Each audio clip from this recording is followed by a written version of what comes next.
اور ایک کانفیڈنٹ دکھائی دے رہے ہیں کہ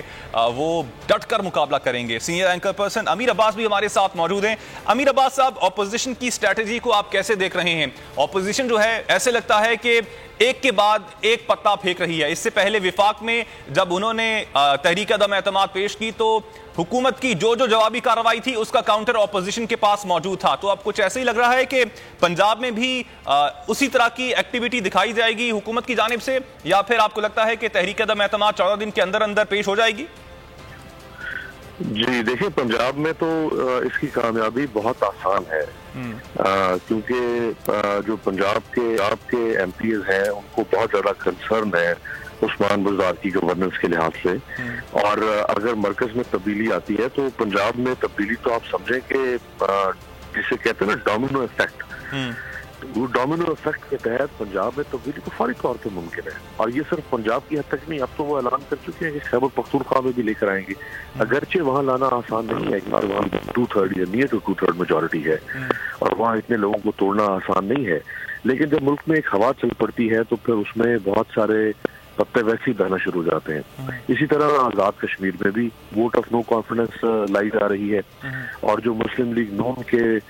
چیف آرگنائزر ہیں آزاد کشمیر میں شاہ غلام قادر، جو کہ اسپیکر بھی رہے ہیں آزاد کشمیر اسمبلی کے، ان کو 3-4 روز پہلے نواز شریف صاحب نے بلایا تھا لندن، اسی سلسلے میں ان کی وہاں ملاقات ہو چکی ہے میاں صاحب سے، اور تقریباً 12 لوگوں کا ایک باغی گروپ ہے جس کی اطلاعات آ رہی ہیں کہ وہ پی ٹی آئی میں سے نہیں، پیپلز پارٹی اور مسلم لیگ نون مل کر یہ کام کر رہے ہیں۔ اگر وہاں بھی ہو جاتی ہے تو اس کے بعد پھر آپ سمجھ لیں کہ گلگت بلتستان میں بھی تبدیلی جانے کی کوشش کریں گے۔ بالکل۔ اچھا امیر عباس صاحب، ایک اور سوال یہاں پہ یہ اٹھتا ہے کہ اس سے پہلے ہم نے دیکھا کہ اسد قیصر کی جانب سے اجلاس بلانے میں دیر کی گئی، یہاں پر پنجاب میں تو اسپیکر پنجاب اسمبلی ہیں پرویز الہی صاحب، اگر کاف لیگ اپوزیشن میں شامل ہو جاتی ہے تو آپ کو لگتا ہے کہ وفاق سے پہلے ہی اجلاس بلا لیا جائے اور تحریک عدم اعتماد پر ووٹنگ بھی کروا لی جائے؟ نہیں دیکھیں، وہ تو نہیں ہو سکتا، دیکھیں اس کا ایک طریقہ کار ہے۔ اب آپ آج درخواست جمع ہوئی ہے، اس کے بعد اسپیکر کے پاس ایک وقت ہوتا ہے 14 دنوں کا جس کے اندر جس میں انہوں نے اجلاس کو بلانا ہے، اور یہ تو جو عمران خان صاحب کا فیصلہ ہے وہ تو دیکھیں آج سے شروع ہو گیا کام 28 تاریخ سے، اور یہ 2 یا 3 اپریل تک اس نے نمٹ جانا ہے، اور اس کے بعد پھر اسپیکر جو ہے وہ اگلا اجلاس بلانے کو تو وہ پہلے بھی بلا سکتے ہیں، لیکن وہ پہلے دیکھیں نا تیل اور تیل کی دھار دیکھیں گے کہ وہاں کیا ہو رہا ہے، اور چونکہ وہ خود ایک فیصلہ خود اختیار کر چکے ہیں پی ایم ایل کیو والے مرکز میں، تو ظاہری بات ہے وہ اگر مرکز میں کرتے ہیں تو وہ پنجاب میں بھی کریں گے، اور پنجاب میں تو خود وہ وزارت اعلیٰ کے امیدوار ہیں، اور کل کی ملاقاتیں بھی آپ کے سامنے ہیں، نون لیگ کا وفد پہنچا، اقواف لیگ سے ملاقات ہوئی، لیکن انہوں نے پھر 48 گھنٹے کا وقت دے دیا کہ یہ مزید فیصلہ کریں گے 48 گھنٹے میں، تو اور یہی 48 سے آپ سمجھ لیں کہ 72 گھنٹے ہی ساری سینیریو کے لیے اہم ہیں۔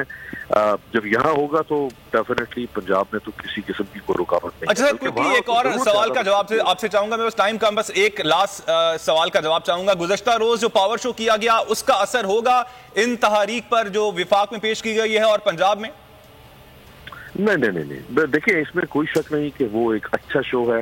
اب یہ لوگ کرسیاں گننے میں لگ گئے ہیں اور سر گن رہے ہیں کہ 500 سر تھے یا اتنے سر تھے، یہ سب ایک لا یعنی قسم کی بحث رہ جاتی ہے جب ایک شو جسے کہتے ہیں نا good show, that was a good show and powerful show. اب یہ ضمنی بحث ہے کہ کتنے لوگ تھے، لیکن اس کے باوجود جو عمران خان صاحب کی 1 گھنٹہ اور 45 منٹ کی اسپیچ تھی، اس میں سے تقریباً 1 گھنٹہ اور 30 منٹ تو انہوں نے وہی باتیں کی ہیں جو وہ دن میں کم از کم 3 دفعہ لوگوں کو سناتے ہیں اور ہر جلسے میں کرتے ہیں، اس میں سے صرف 15 منٹ سازش کی بات،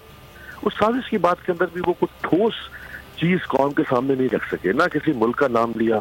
نہ انہوں نے بتایا کہ پیسے اگر آئے تو کس ذریعے سے آئے، کون بیچ میں یہ سارا کچھ کر رہا تھا، کون سی پیسے انوالو تھی،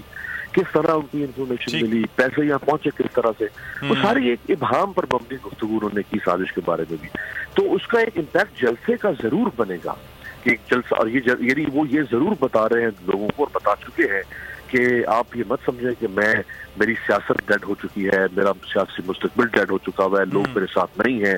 لوگ مجھے دھتکار دیں گے، بھگا دیں گے، پاور پالیٹکس میں ہوں، میں سیاست کا عام کھلاڑی ہوں، اور میں ابھی بھی اگر میں گر بھی جاؤں تو میں پنجاب میں دوسری بڑی سیاسی طاقت ہوں۔ بالکل PMLN کے بعد. تو دراصل یہ پولیٹیکل میسج انہوں نے ڈسیمینیٹ کرنا تھا جو انہوں نے بھرپور طریقے سے پولیٹیکل میسج تو دے دیا, لیکن بندے انہوں نے پارلیمنٹ کے اندر ہی پورے کرنے ہیں. بہت شکریہ امیر عباس صاحب, آپ نے وقت دیا. سبسکرائب کریں اور بیل دبائیں تاکہ کوئی خبر رہ نہ جائے.